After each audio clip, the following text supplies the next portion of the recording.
S'il n'y a pas d'autres questions, je vais donner la parole au docteur Swazik Gouy pour la cellule régionale d'identito-vigilance. Voilà, une vigilance qui concerne tout le monde, bien sûr, et qui se structure beaucoup récemment. Voilà, beaucoup de nouveautés sur ce sujet dont elle va nous parler. Merci bien. Alors, Merci. je vais enlever le petit titre de docteur parce que voilà, pas de souci. Donc merci effectivement Soisy Gouy. Donc voilà, moi je vais vous parler de la cellule régionale d'identito-vigilance. Donc, qui est assez récente en termes de structure.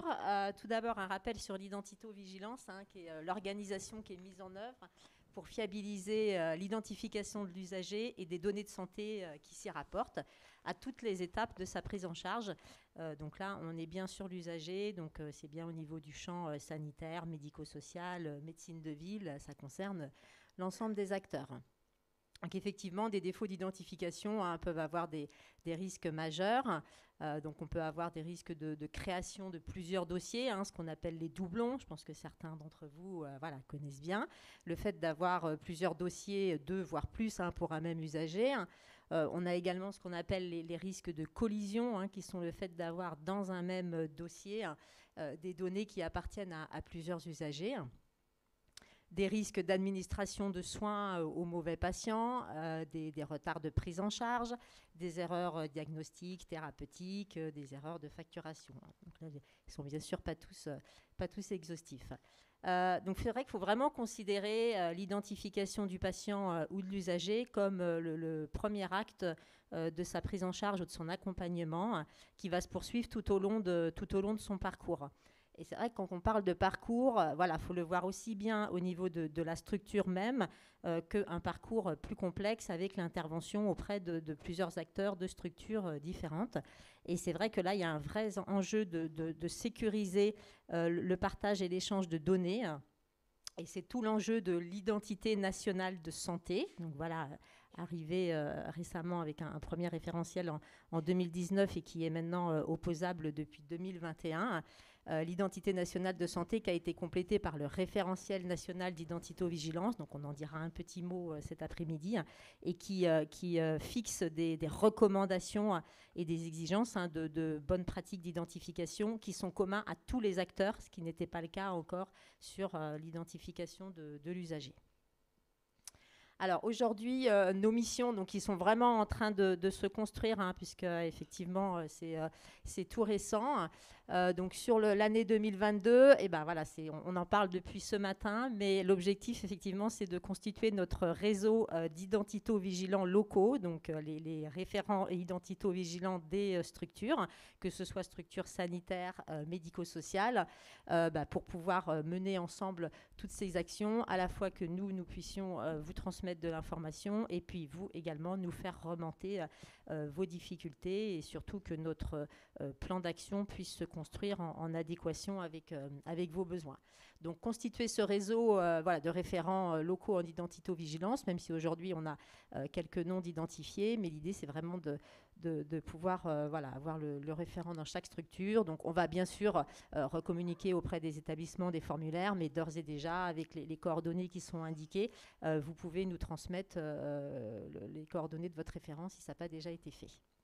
Et puis ces référents, l'objectif, ça va être de pouvoir les accompagner en identito-vigilance, que ce soit sur la partie sanitaire ou médico-sociale, sur les bonnes pratiques d'identification et sur la gestion de l'identité nationale de santé qui se déploie beaucoup depuis la fin d'année 2021.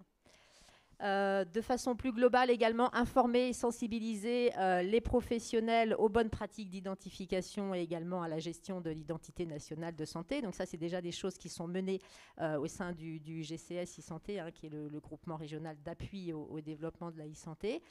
Nous réalisons déjà des webinaires adaptés, alors des formats un peu plus longs d'1 heure, des formats plus courts de 20 minutes pour présenter très synthétiquement qu'est-ce que l'identité nationale de santé, ses enjeux. Des communications adaptées aux acteurs, puisque voilà, aujourd'hui notre cible c'est tous les acteurs de santé, donc sanitaire, médico-social et la médecine de ville. Donc on travaille sur des communications adaptées. Avec Calirel Santé, il y a un projet qui est en train de se construire là, que vous verrez sur le deuxième semestre 2022, d'un jeu sérieux sur l'identito-vigilance. Voilà, et puis d'autres choses prévues, des événements spécifiques. Un accompagnement vraiment spécifique sur le déploiement de l'identité nationale de santé, donc à la fois appui expertise que nous pouvons vous apporter, des ateliers spécifiques s'il y a besoin vraiment au moment du déploiement du projet dans la structure, et puis des temps questions-réponses mensuels que nous organisons déjà pour répondre à ces problématiques. Donc du coup, Calirel Santé effectivement intervient également sur la promotion du signalement, comme ils l'ont décrit tout à l'heure, et à l'appui et à l'aide dans la gestion des événements indésirables dans lesquels il y aurait eu des défauts d'identification qui auraient été mis en évidence. Nous participons également aux travaux nationaux, alors que ce soit avec l'Agence du numérique en santé, aujourd'hui plus spécifiquement sur le champ de l'identité nationale de santé, mais également avec le Trois-Rives. Donc le Trois-Rives, si vous ne connaissez pas, c'est une association assez récente également. C'est le réseau des référents régionaux d'identito-vigilance. Donc, je suis référente régionale identito-vigilance et on se réunit avec l'ensemble des autres régions pour vous apporter également des outils. Donc, il y a tout un tas de fiches pratiques, peut-être que certains d'entre vous connaissent, qui sont mises à disposition des établissements pour les aider sur cette thématique également. Et puis, au niveau régional, donc, comme je vous le disais, avec Calirel Santé. Voilà, aussi, une de nos missions, c'est de vous orienter vers les ressources, outils disponibles. Donc, je vous ai parlé des fiches pratiques du Trois-Rives, des outils produits en région. Aujourd'hui, par la cellule régionale d'identito-vigilance même, il n'y en a pas. Par contre, Calirel produit des outils qui peuvent aussi vous aider. Et puis, par les autres régions, où on peut effectivement vous diffuser des choses qui ont été faites par les autres régions. Voilà, donc en termes de signalement, aujourd'hui, l'identito-vigilance n'est pas une vigilance sanitaire réglementaire. Néanmoins, ce n'est pas pour ça qu'il ne faut pas signaler des événements qui mettraient en cause des défauts d'identification. Donc, vous avez bien sûr toujours votre dispositif de signalement interne, votre dispositif d'événements indésirables, ou auprès directement de votre cellule d'identito-vigilance locale, si elle est bien identifiée. Et puis, on en parle depuis ce matin, si on est face à un événement indésirable grave associé aux soins, avec un défaut d'identification, vous allez passer par le portail de signalement. Et puis, petite mention là, en bas de la diapo, dans le cadre de la mise en œuvre de l'identité nationale de santé, on se rend compte qu'il peut y avoir des difficultés dans la récupération de l'INS ou dans la qualification de l'identité numérique. Je rappelle, la qualification, c'est le fait à la fois de récupérer l'identité nationale de santé sur cette base nationale de référence et de faire une vérification d'identité avec un dispositif d'identité. Voilà, donc les difficultés qu'il peut y avoir. Là, il faut également faire un signalement d'événements indésirables en interne. Et par contre, vous pouvez faire remonter au niveau de la cellule régionale d'identito-vigilance vos difficultés en termes de récupération de l'INS, puisque là, c'est vraiment des actions qu'on mène au sein du Trois-Rives et avec l'Agence du numérique en santé. Et on a produit notamment récemment une fiche pratique sur la conduite à tenir en cas de discordance dans la récupération de l'identité nationale de santé.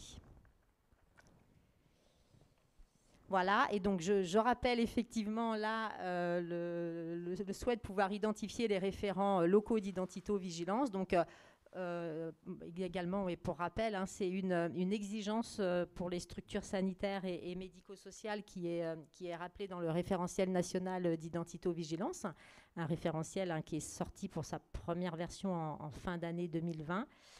Et une version 2 en mai 2021. Et cette version 2 est opposable. Et donc, il est demandé que les établissements puissent identifier un référent local. Alors, le rôle de ce référent local, on en a parlé ce matin sur les autres vigilances, mais c'est à la fois d'avoir un contact dans l'établissement, que lui puisse promouvoir au sein des professionnels les bonnes pratiques d'identito-vigilance, piloter la cellule opérationnelle si elle existe dans la structure, participer à la gestion des risques liés aux erreurs d'identification et puis participer à ce lien régional qui pourra être fait avec la CRIV. Voilà, donc pour l'instant, alors on n'a pas encore de formulaire en ligne disponible, c'est des choses qui sont en train de se construire. Je vous ai mis l'adresse qui est également reprise sur le REVA pour nous informer de votre référent identito-vigilance. Voilà, merci. Merci Soisic Gouy donc, pour cette présentation. Voilà, la vigilance qui nous concerne tous et qui a beaucoup d'actualités récentes. Est-ce que vous avez des questions? Vous avez tous entendu en tout cas l'appel à la constitution du réseau. Est-ce